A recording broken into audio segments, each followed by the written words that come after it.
4 दिवसीय महापर्व, महाव्रत। देखिए, महापर्व और महाव्रत इसलिए मैं कह रहा हूं कि सनातन शास्त्र में छठ पूजा से कठिन व्रत कोई है नहीं।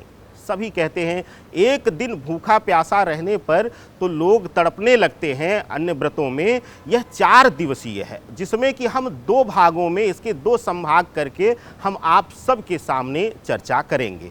प्रथम भाग में हम चर्चा कर रहे हैं आपसे इसके लिए तैयारियों की, जो 2 विधान हैं। पहला, नहाय खाए और खरना। जो लोग पूर्वी उत्तर प्रदेश, बिहार इत्यादि के स्थान से ताल्लुक़ रखते हैं, जुड़े हुए हैं, वह शब्दों से ही समझ गए होंगे। नहाय खाए यानी कि शुद्धता का ख्याल, यानी कि अपने शुद्धता का। देखिए, अब यहाँ पर शुद्धता 2 तरीके की आती है। छठ पूजा में यह दोनों शुद्धता अनिवार्य है। यहाँ सनातन कहता है कुछ जगहों पर कि आत्मीय शुद्धता ही जरूरी है, लेकिन छठ पूजा के लिए आत्मीय यानी कि आंतरिक शुद्धता और साथ ही बाह्य शुद्धता, स्थान शुद्धता, हर चीज़ का ख्याल रखा जाता है। तो 28 तारीख को, 28 अक्टूबर से इस महाव्रत का त्यौहार शुरू हो रहा है। चतुर्थी तिथि से होता है कार्तिक माह की, और क्योंकि प्रातःकाल 10 बजे चतुर्थी तिथि लग जाएगी तो 28 तारीख को ही नहाय खाए की पूर्ण विधि की जाएगी। अब नहाय खाए में होता क्या है और क्या इसकी महत्ता है? देखिए, नहाय खाए में अपने घर के आंगन के, अपने चौबारे की शुद्धता की जाती है, साफ सफाई की जाती है, घर कोनों की सफाई की जाती है, वस्त्र इत्यादि सब स्वच्छ किए जाते हैं, कहीं भी कोई गंदा वस्त्र ना रहे, कोई पड़ा हुआ कूड़ा करकट ना रहे, हर चारों तरफ शुद्धता की जाती है। और उसके उपरांत स्वयं नहा करके शुद्धता के साथ प्रसाद बनता है। प्रसाद भी सामूहिक, घर के सब लोग इकट्ठा होकर, स्त्रियां इकट्ठा हो जाएंगी, पुरुष वर्ग इकट्ठा हो जाएंगे, और वहाँ पर विशेष रूप से चावल, जिसको हमारे यहाँ तो कच्चे को चावल हमारे यहाँ कहा जाता है, यहाँ लोग चावल कहकर ही संबोधित करते हैं, लेकिन हमारे यहाँ या छठ पूजा के विधान में इसको भात कहा जाता है।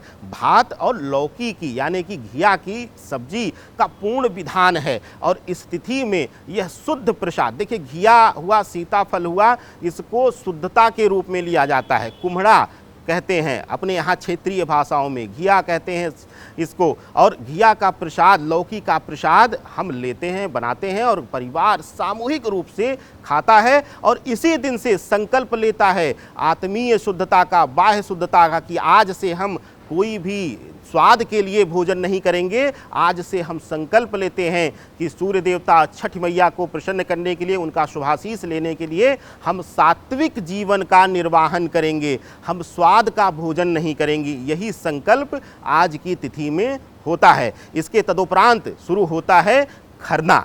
खरना क्या है? खरना सबसे उत्तम समय है।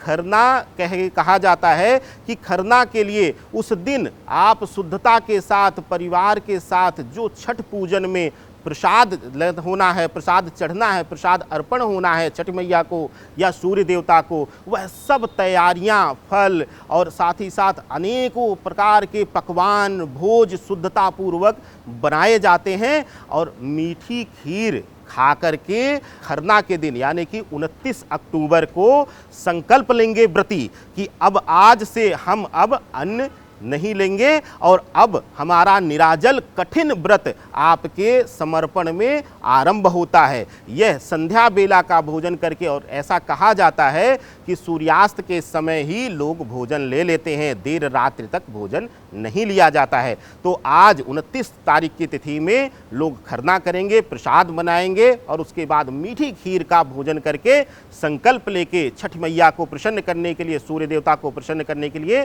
संकल्प के साथ निराजल व्रत आरंभ होगा।